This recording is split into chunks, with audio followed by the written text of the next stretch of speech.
The two new combatants are Colombia and Venezuela. Colombia obviously holds bad relations with Mexico, considering in this video at least, considering they just got completely screwed over by them. But Venezuela wants to give them back some of their land, so even though they don't really like Mexico that much, might as well team up with them. So with this, we have Venezuelan forces. That's a weird word to say. Venezuelan. Well, we have Venezuelan forces crossing into Colombia from all sides. They mainly go through this from their northern flank, not really providing any other push throughs, but just spiraling down with their main one. Um, Venezuela then regroups up so they can provide another front up, so another front down, so they can successfully push into Colombia. They eventually cause an encirclement and they start to just get in there. Is up here where Mexico acquires its first nuke and does a test in the Gulf of Mexico. So with the destructive weapon ready for use, we have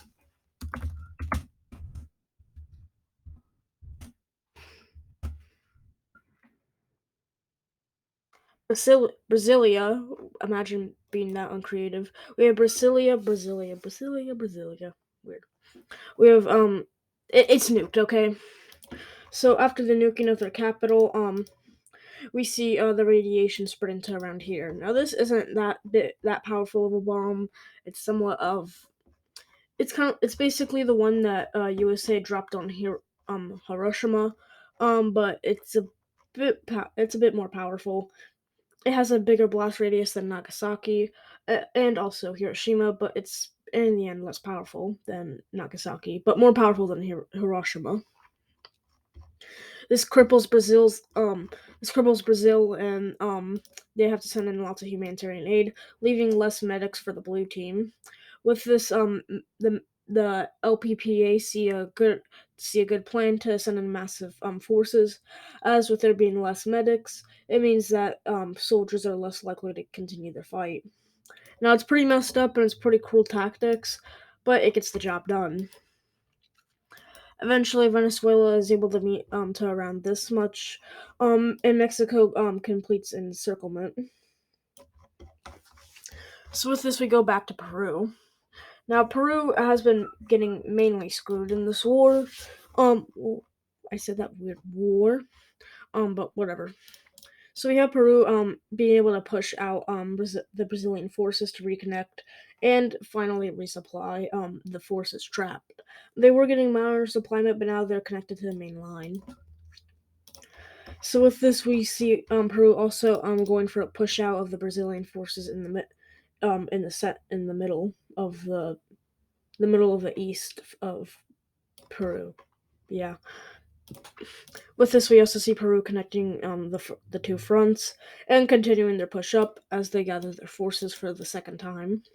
They then cause a massive bulge in through, and it looks a little like this as they connect with the fronts and cause two encirclements.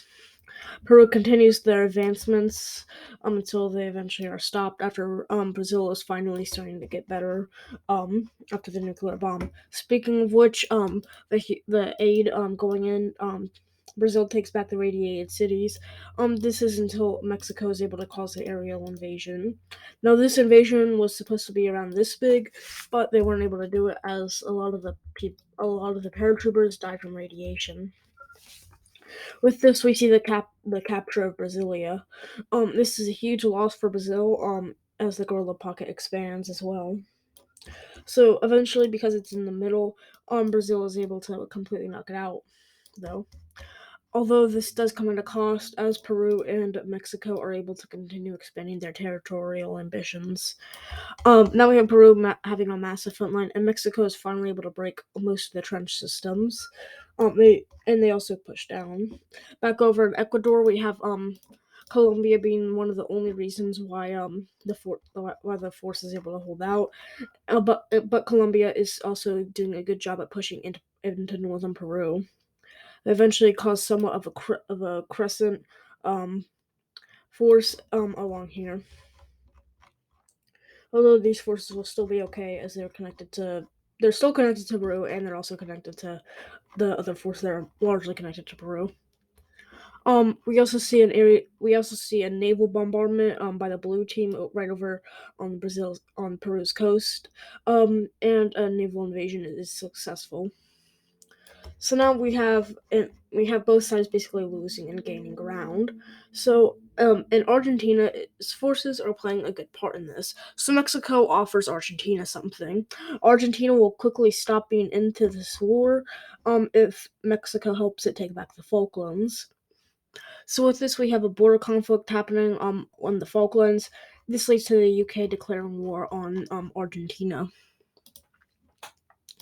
Now, this causes Article 5 of NATO not to be activated, as Britain is seen as the aggressor. Because Argentina was able to fake a story saying that they were actually just going in there for trade. And no one really likes Britain, so yeah. I know they have allies in real life. I obviously know that. But, who actually does like them? I know 175 countries sure don't. That's true. So with this, we have the Falkland Islands now being seizable by Argentina. So with this, they become mildly a Mexican ally, as Mexico is providing aid. Brazil sees this as somewhat as a betrayal, though. So with this, we have Argentina now pushing right into the Falkland Islands by a naval invasion. This time, they do not care what happens. They're extremely brutal, and the only things that are saved are the livestock, as it's still prevalent in the Falklands. Um, Argentina is able to separate them in two, and we see something also weird happening. We have China joining in on the side of the orange team, which is only Argentina, but it is Mexican leaning as reasons. The reason why China is hopping in on this because they really hate Britain's rule over the Falklands for some reason. Um, the rest of the world decides to just leave China alone for this part, except for India, who also gets involved in this war in a completely different side. Border conflicts will happen with them. Now, with this, it leads China to not being able to provide as much aid, but it's still a good amount. With this new aid from China and a weird and a weird friendship, we have Argentina being able to completely take the Falkland Islands back once and for all. So with this meant that Argentina's forces had to get out of Brazil, which is going to lead to a big pushback of Brazilian forces. So with this, we no longer have the orange team even existing, except for China. Um, so we have the Falklands being recolored into blue. So now Argentina has to actually send back their forces into Brazil. Brazil is feeling extremely betrayed as they can't believe that Argentina was working with the enemy for their own personal gain. So they mildly embargo Argentina until Argentina threatens to leave the alliance completely. Um, and now that was just a small embargo. It wasn't like a full one. With this though, we also see Britain leaving the war because just why not? Like they have no reason to be in it, and it's over. So yeah. um.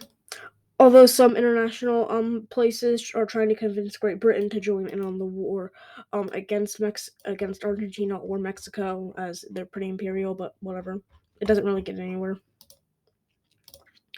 So with this, we have the red team finally being able to connect the two fronts as they squeeze into Brazil's forces and they start pushing down. Eventually, it leads to Brazil being mainly cut off from almost all of its coast.